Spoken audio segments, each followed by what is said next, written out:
Hello everyone, कैसे हैं आप सभी। आज की क्लास में हम लोग देखने वाले हैं 24 नवंबर का एसएससी जीडी का एनालिसिस।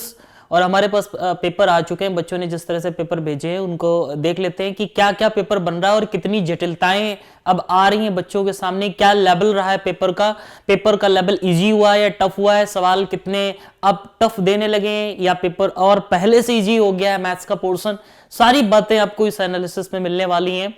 आप देख करके ये जान जाएंगे कि पहले का पेपर यानी कि स्टार्टिंग में जब पेपर शुरू हुआ था तब क्या पेपर था लेवल पेपर का और अब क्या पेपर का लेवल है। ठीक है, चलो देखिए कुछ बच्चों ने सवाल मेरे को भेजे हैं, पहले ये कर लेते हैं, इसके बाद फिर एनालिसिस करेंगे, जानेंगे कि किस तरह का अब से और अब में क्या फर्क है, मतलब स्टार्टिंग के पेपर में और अब तक के इस सफर में क्या पेपर में परिवर्तन आया है, किस तरह के मैथ्स के क्वेश्चंस वेरिएट हो रहे हैं। क्लियर, चलो देखो पहला सवाल ये दे रखा है कि यदि ब्याज की दर 12% प्रतिवर्ष है तो कितने समय में धनराशि स्वयं की 13 गुनी हो जाएगी। ये साधारण ब्याज का सिंपल इंटरेस्ट का एक छोटा सा सवाल है, तो आप इस सवाल को कैसे बनाएंगे जरा देखना।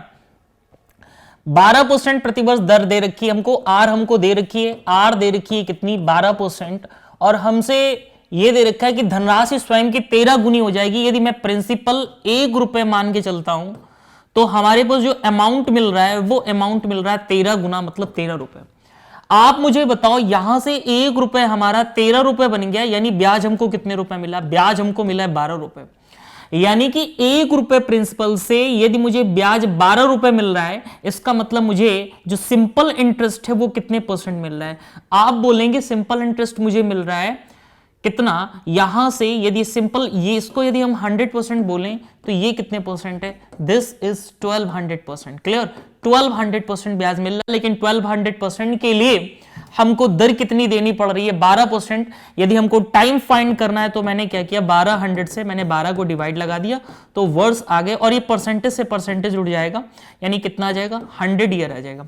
हो सकता है ये मैंने डायरेक्ट किया आपको समझ ना आए, आप इसको PRT अपॉन 100 से भी कर सकते हैं। बहुत सारे तरीके सवाल को बनाने के, आप सवाल को इस तरीके से भी बना सकते हैं। देखिएगा आप इस सवाल को इस तरीके से भी बना सकते हैं। एक चक्रवृद्धि, एक धनराशि चक्रवृद्धि ब्याज की दर से 10 वर्षों में कितनी हो रही है, तिगुनी हो रही है। 10 वर्षों में तिगुनी हो जाती है, कितने वर्षों में स्वयं की 9 गुनी हो जाएगी। तो 10 वर्ष में कितनी हो रही है, तिगुनी हो रही है, यानी कि 10 ईयर में हो रही है भाई। 10 ईयर में कितनी हो रही है, 10 ईयर में हो रही है राशि 3 गुनी, 3 टाइम्स 3 गुनी। हमसे पूछा है कितने वर्ष में ये धनराशि 9 गुनी हो जाएगी, 9 गुनी हो जाएगी। तो भाई 9 गुनी होने के लिए एक काम करो, आप इस 3 के टर्म्स में इस 9 को क्या लिख सकते हो, 3 की पावर 2, और इस पावर को उठाओ, इस पावर को उठाओ और इस ईयर से मल्टीप्लाई करा दो, यानी इस 2 में, इस 10 में 2 को मल्टीप्लाई करा दो, कितना आ जाएगा 20 ईयर्स। इसका आंसर कितना चला जाएगा 20 ईयर्स। क्लियर, बहुत ही नॉर्मल सा ये सवाल है, आप इसको बना पाओगे। ठीक है, ये देखो इसको कैसे आप बनाओगे।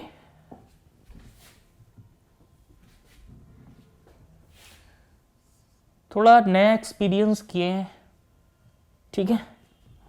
ये देखो इसको बनाते हैं। क्या है कि कुछ व्यक्ति 8 रुपए में 7 की दर से कुछ वस्तुएं खरीदते हैं।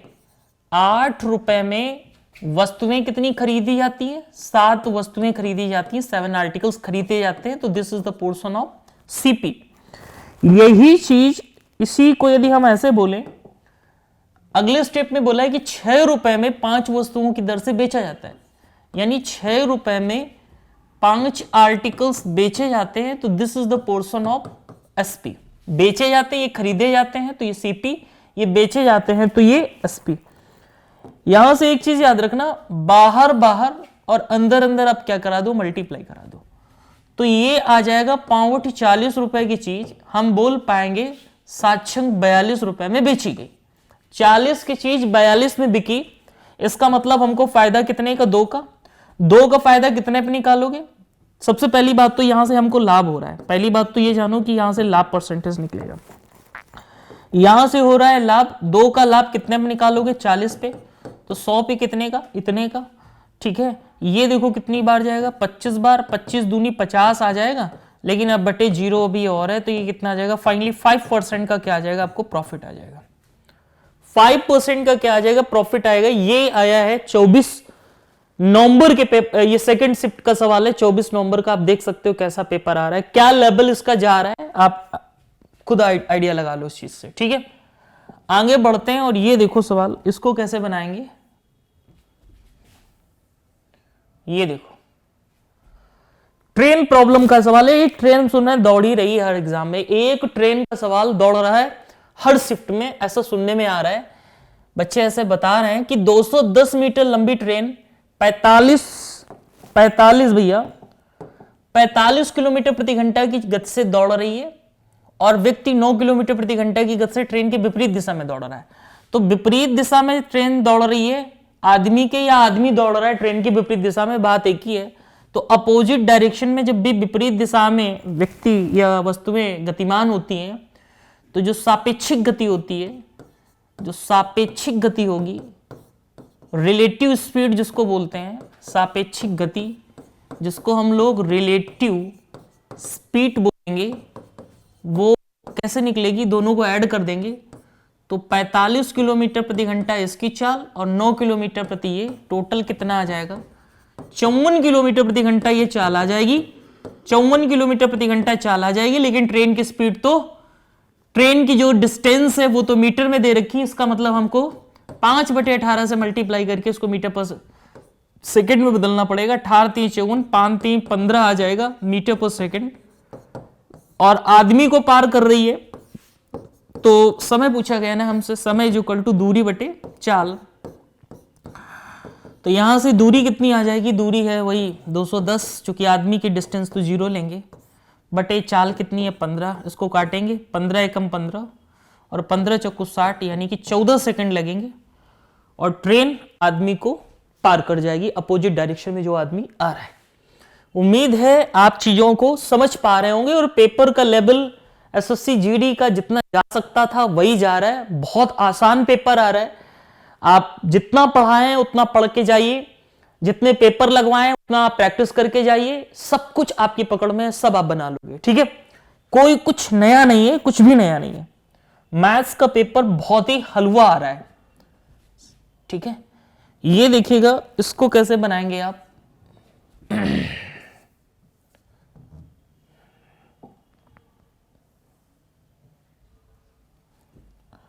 ओके प्लीज, एक दुकानदार एक वस्तु को इतने रुपए में बेचता है, भैया ठीक है बेचा है तो ये सेलिंग प्राइस होगा।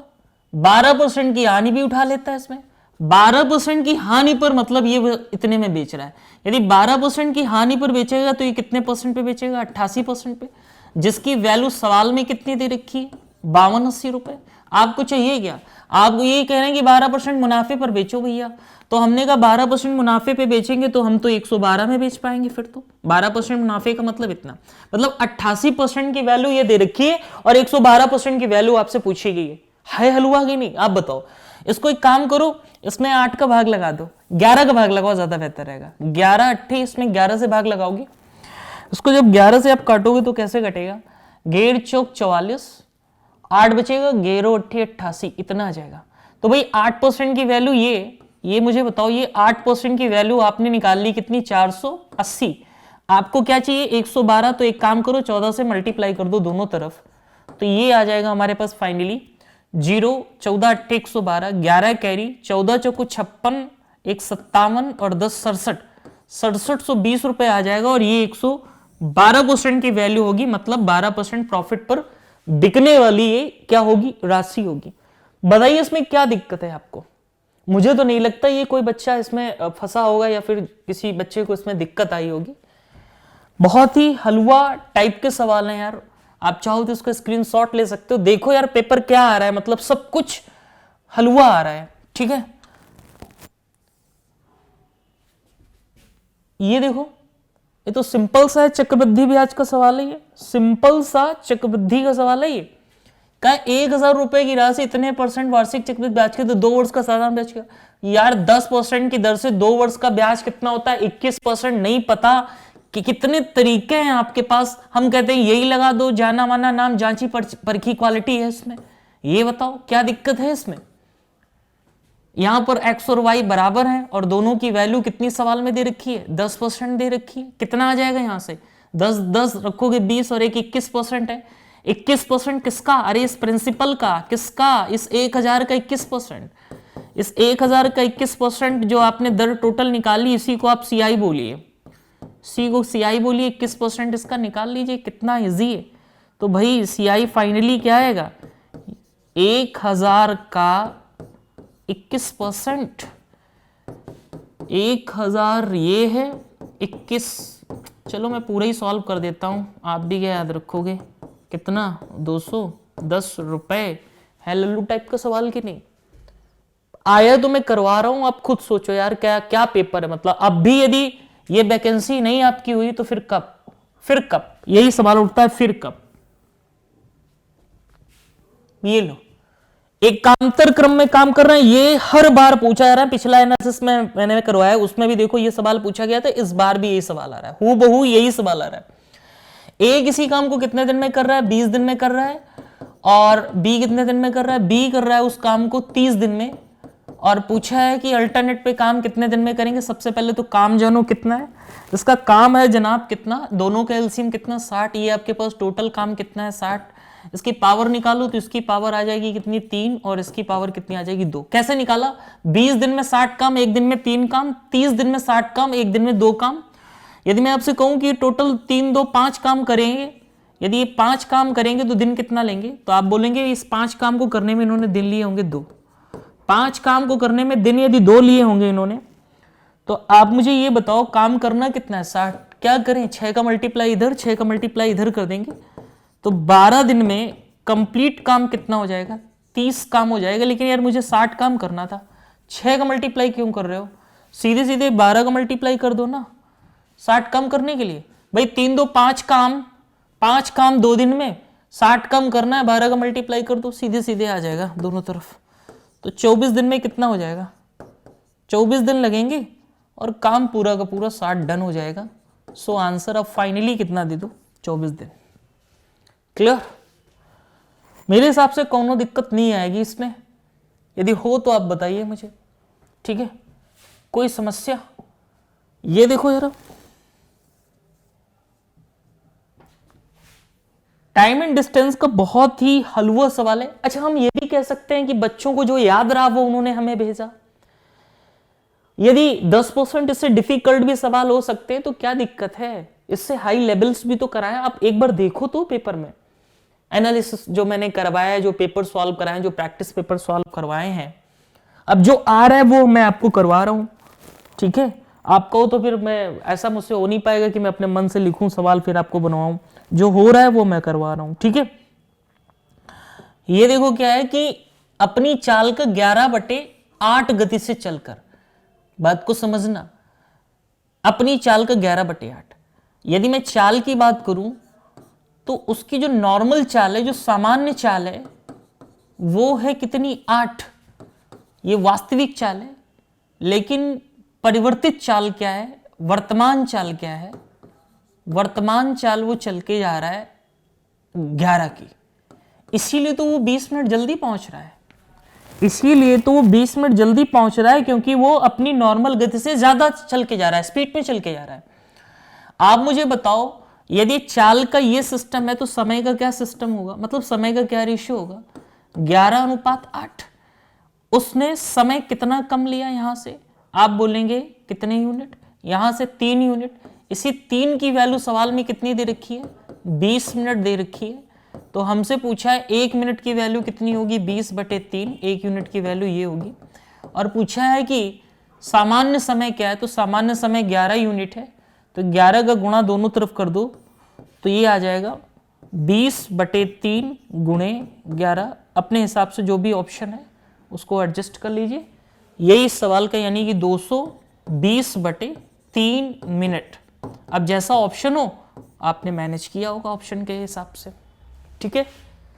ये एक स्पीड टाइम डिस्टेंस का सवाल था।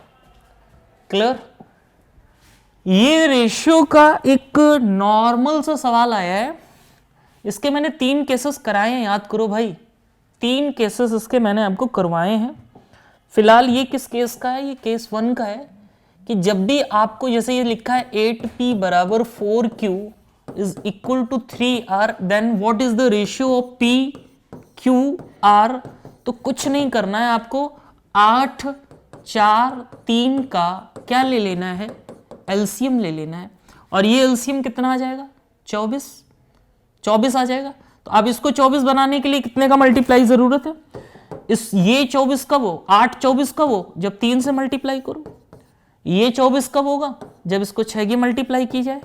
ये 24 कब होगा, जब इसको 8 से मल्टीप्लाई करो। ये आंसर है भाई। देखो 3 चीजें याद रखो भाई, 3 चीजें आपको याद रखनी है। मैं आपको बता देता हूं 3 चीजें याद रखनी है। कौन कौन से 3 चीजें याद रखनी है, देखो पहले तो आप एक काम करो, पहली बात तो आप ये याद रखो, केस नंबर 1 आप ये याद रखो कि आपसे इस तरह से पूछा जाए कि 2r बराबर 3p बराबर 4q and what is the ratio of r p and q। तो कुछ नहीं करना है आपको, यहां से 2 3 4 का क्या ले लेना है, एलसीएम ले लेना है। कितना आ गया, 12 आ गया, 12 आ गया, ठीक है। कितना आ गया, 12। अब आप इसको 12 बना लो। ये 12 कब होगा, ये 12 मुझे बताओ कब होगा, ये 12 तब होगा, ये 12 तब होगा जब इसको कितने का मल्टीप्लाई किया जाए, 6 का। ये 6 आ गया। ये 12 कब होगा, जब इसको मल्टीप्लाई कराया जाए 4 से। ये 12 कब होगा, जब इसको मल्टीप्लाई कराया जाए 3 से। तो आर पी क्यू आर का ये आ जाएगा। ये केस 1 में मैंने आपको बताया था, आप इसको इस तरह से मैनेज कर लिया करो, है ना। अब यदि हम यहीं पर केस 2 की बात करें आपसे कि केस 2 क्या था, तो केस 2 के लिए आप एक काम करो, ये याद रखो कि a/4 b/5 एंड c/ यदि 7 हो और आपसे ये रेशियो पूछ ले कि a b c का रेशियो बताओ, तो यही इसका रेशियो होता है कि a का मान, ठीक है, a का मान सीधे बोल दो 4, b का मान सीधे बोल दो 5 और c का मान आप सीधे बोल दो कितना, 7। यही सवाल का फाइनल क्या चला जाता है, आंसर।